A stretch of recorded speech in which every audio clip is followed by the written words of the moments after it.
Les 4 conseils pour développer son intelligence relationnelle, c'est d'abord d'être en relation avec soi-même. Si vous n'êtes pas en relation avec vous-même, vous ne pouvez pas être en relation avec les autres. Pour être en relation avec soi-même, c'est très simple, c'est comprendre ce qui vous meut. C'est comprendre en fait quelles sont les 10 intelligences avec lesquelles vous êtes venu au monde. Le deuxième conseil, c'est d'écouter l'autre. Il faut toujours être dans l'écoute de l'autre. Il ne faut jamais essayer de tout le temps anticiper ce qu'il va dire, parce que quand vous faites ça, vous n'êtes pas dans l'écoute. Il faut vraiment être dans une écoute absolue lorsque vous échangez avec l'autre. Et c'est donc le troisième conseil. Il y a une différence fondamentale entre échanger et discuter.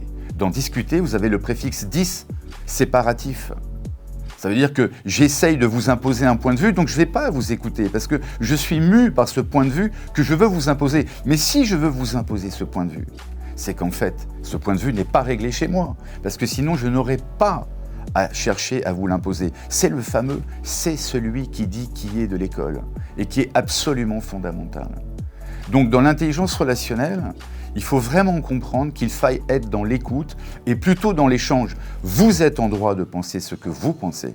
Je suis en droit de penser ce que je pense. Et je vous donne un petit conseil. Lorsqu'il y a un sujet qui ne marche pas très bien entre vous, vous prenez par exemple un rendez-vous un lundi, vous laissez la personne s'exprimer jusqu'à plus soif, vous ne réagissez surtout pas, éventuellement pour des questions de précision, et vous vous mettez totalement dans l'écoute.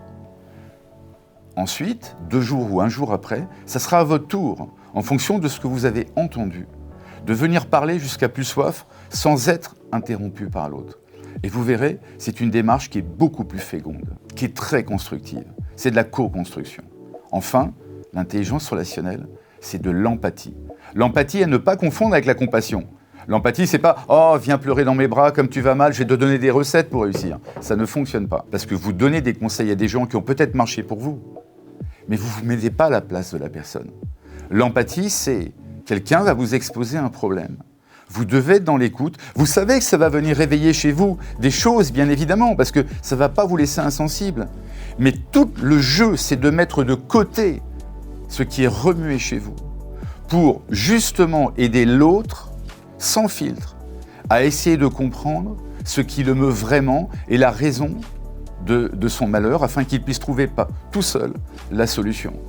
C'est ça l'un des secrets de l'intelligence relationnelle, l'une des 10 intelligences avec lesquelles nous venons au monde.